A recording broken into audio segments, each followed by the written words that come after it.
శ్రీవాస్ పండిత్ వాళ్ళ ఇంట్లో ఉదయం నుంచి రాత్రి వరకు వాళ్ళు కీర్తన చేస్తూనే ఉండేవాళ్ళు. ఈయనకి దీక్ష ఇచ్చిన తర్వాత ఈశ్వరపురి గయా వదిలేసి బృందావనంకి వెళ్ళారట. ఆ సమయంలో బృందావనంలో 12 వనాలు మన నిత్యానంద ప్రభు సంచరిస్తున్నారు. కృష్ణుడు ఎక్కడ ఎక్కడ ఎక్కడ అని చెప్పేసి అక్కడ ఇక్కడ సంచరిస్తున్నారట. అలా సంచరిస్తున్నప్పుడు ఆయనకి ఈశ్వరపురి కలిశారు. కలిసి చెప్పారట, నువ్వు కృష్ణుడి గురించి బృందావనంలో వెతుకుతున్నావు, కృష్ణుడు నవదీపంలో ఉన్నాడు, నువ్వు వెంటనే నవదీపానికి వెళ్ళు. నువ్వు నవదీపానికి వెళ్తే నువ్వు కృష్ణుడిని అక్కడ కలుస్తావు అని చెప్పారట. అప్పుడు జ్యేష్ఠ మాసంలో 1506వ సంవత్సరంలో జ్యేష్ఠ మాసంలో నిత్యానంద ప్రభు అంటే మాఘమాసంలో కలిశారు. మాఘ నుంచి జ్యేష్ఠ వరకు ఎక్కడి నుంచి వచ్చేది రావడం ఏర్పడింది. జ్యేష్ఠ మాసంలో నేరుగా వెళ్ళి నందనాచార్య వాళ్ళ ఇంట్లో దాక్కున్నాడట. నేను వచ్చానని మహాప్రభు తెలుస్తుందో లేదో పరీక్షించాలని చెప్పేసి ఆయన కృష్ణుడు వచ్చాడని చెప్పాడు. కృష్ణుడైనా కాదా పరీక్ష పెట్టారట. వెళ్ళి నందనాచార్య ఇంట్లో దాక్కున్నాడు. ముందు రోజు రాత్రి, మరుసటి రోజు ఉదయాన్నే చైతన్య మహాప్రభు భక్తులందరూ చెప్పారట, వెళ్ళండి, ఈ యొక్క నగరంలోకి ఒక గొప్ప వ్యక్తి ప్రవేశించాడు, ఆయన ఎవరు కాదు సాక్షాత్తు బలరాముడు అని చెప్పారట.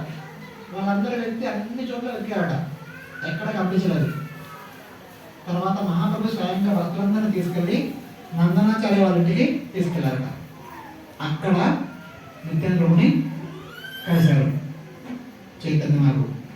అక్కడ ఈ రోజు కూడా ఎప్పుడు వెళ్తే వాళ్ళ ఇంట్లో ఈ యొక్క వీళ్ళిద్దరి కలయికని గుర్తించుకోవడం కోసము ఒక పెద్ద మందిరాన్ని ఏర్పాటు చేశారు. ఆ తర్వాత ఇద్దరు కలిసి ఆ నవదీప పట్టణం అంతా కీర్తన. ఈయన రాకముందు కేవలం పగలు మాత్రమే కీర్తన చేసేవాడట. ఈయన వచ్చిన తర్వాత రాత్రి పూట ఎందుకు సమయాన్ని వృధా చేస్తున్నాము పడుకొని, పగలు రాత్రి తేడా లేకుండా ఒకటే కీర్తన అంతా. ఇంకా అలా చైతన్య మహాప్రభు మరియు నిత్యానంద ప్రభు నవదీప పట్టణంలో నవదీప నగరంలో ఆ 9 ద్వీపాల్లో అలా కీర్తన చేసి అందరినీ భక్తి పారవశ్యంతో ముంచేశారు. అలా లీలలు జరుగుతున్న క్రమంలో 1507వ సంవత్సరంలో యాక్చువల్గా 6 కాదు 7వ సంవత్సరంలో గురు పూర్ణిమ వచ్చింది, వ్యాస పూర్ణిమ వచ్చింది. ఆ రోజు వ్యాసదేవుల వారిని పూజించాలి. గురుతత్వం ఎవరో కాదు, బలరాములే గురుతత్వం కాబట్టి బలరాముల భద్రపురాన్ని నిత్యానంద పూజించుకోవాలని చెప్పేసి చైతన్య ప్రభువు అన్ని ఏర్పాట్లు చేశారట. సో బలరాముల వారికి నిత్యానందకు అర్థమైపోయింది, ఏంటి నువ్వు నా పూజ చేస్తావా, నేను చూస్తాను ఎలా చేస్తామని చెప్పేసి ఎప్పుడైతే చైతన్య మహాప్రభు వ్యాసదేవుని కోసం తయారు చేసిన గార్లాండ్ ఉందా అది తీసుకొని వచ్చి నిత్యానందుడు మెడలో వేద్దామనుకున్న సమయంలోనే దాన్ని పట్టుకొని అదే గార్లాండ్ని చైతన్య మహాప్రభు మెడలో వేస్తారట. ఇక్కడ జరగాల్సింది నా పూజ కాదు, నీ పూజ. నేను వచ్చిందే నీ గురించి భజన చెప్పడం కోసము, నువ్వు ఎవరో కాదు ఆ భగవంతుని యొక్క స్వరూపమే అని చెప్పడం కోసం వచ్చాను, నిన్ను పూజించాలి నన్ను కాదు అని చెప్పేసి అలా మహాప్రభులు మెల్లో వేశారట. ఆయనకి వ్యాస పూజ జరిపారట. అప్పుడు మహాప్రభు అక్కడ ఉన్న భక్తులందరికీ షడ్భుజ గౌరంగ రూపాన్ని దర్శింపజేశారు. ఈ మహాప్రభు ఎవరో కాదండి, ఇంతకుముందు అవతరించిన సాక్షాత్తు రామచంద్రుల వారే, ఆ తర్వాత అవతరించిన సాక్షాత్తు కృష్ణుడే, ఆయన ఈయన అని చెప్పి నిత్యానంద ప్రభు అందరికీ అర్థమయ్యే విధంగా ఆయన పూజ జరిపించారట. అలా నిత్యానంద ప్రభు మహాప్రభు చైతన్య మహాప్రభుతో పాటు వేరు చోట్ల వెళ్ళి ఆయన కృపని అందరికీ ప్రదర్శింపజేశారట. సో నిత్యానంద ప్రభు ఎంతో మందికి ఆయన కృపని చూపించారు. వాళ్ళు ప్రప్రథమంగా చెప్పుకునే ఉదాహరణ జగాయి మాత.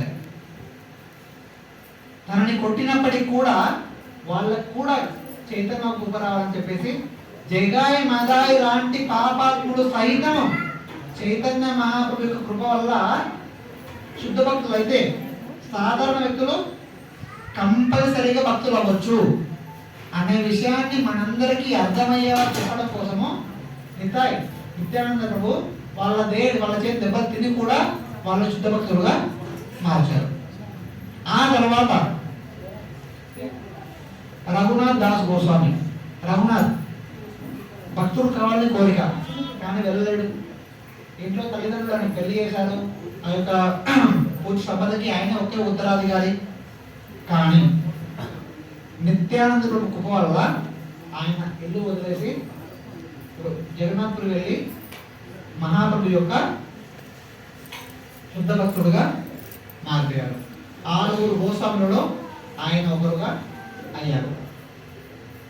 ఆ తర్వాత శివానంద సేన్ మరో భక్తుడు ప్రతి సంవత్సరము రథయాత్ర కోసం అని చెప్పేసి ఈ నవద్వీప్ నుంచి భక్తులందరూ జగన్నాథ్పురికి వెళ్ళేవాళ్ళట. మనం ఎప్పుడైనా యాత్రకి వెళ్తే ఎన్ని రోజులు వెళ్తాము? వారం రోజులు.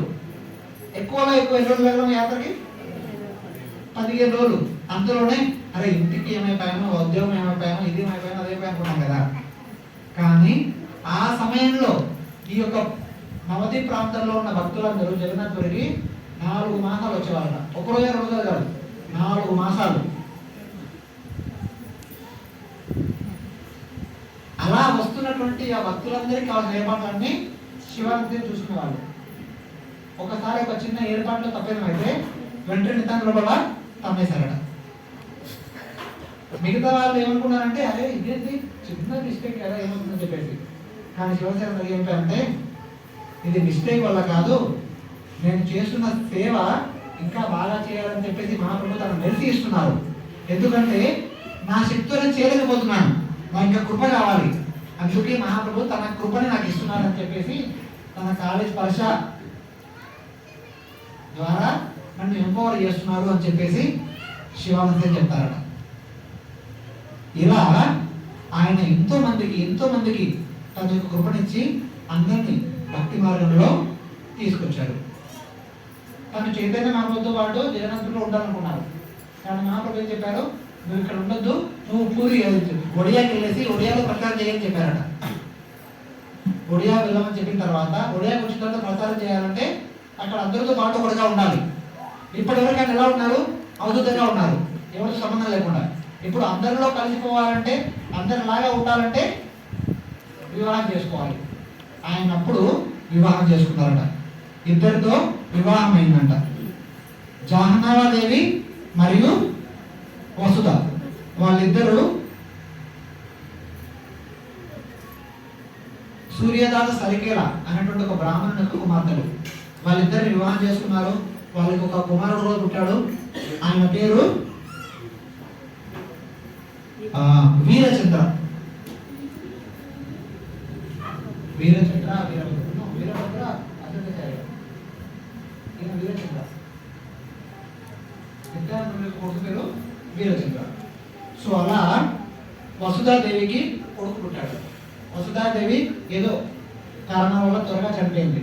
ఆ తర్వాత వీరచంద్ర బాధితులన్నీ జాహ్నా మాత చూస్తున్నారట.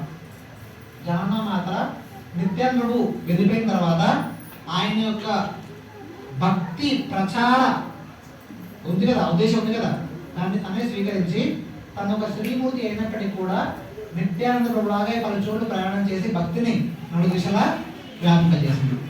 సో ఈ విధంగా నిత్యానందుడు ఉన్నప్పుడు ఆయన వెళ్ళిపోయిన తర్వాత కూడా ఆయన శక్తిని జాహ్నవదేవి రూపంలో 4 దిశలా ప్రసరింపజేశారట. సో ఈ విధంగా నిత్యానందుడు గురుతత్వకి ప్రతీకగా ఒక గురువు భగవంతుని గురించి మనందరికీ తెలియజెప్పే విధంగా, భగవంతుని దగ్గరికి మనందరినీ తీసుకెళ్లే విధంగా ఆయన ఉన్నంత కాలము, ఆయన తదనంతరం కూడా గురు శిష్య పరంపర రూపంలో ఈ రోజు కూడా మనందరికీ ఆయన గురువు రూపంలో మనందరి ముందు ఉన్నారు.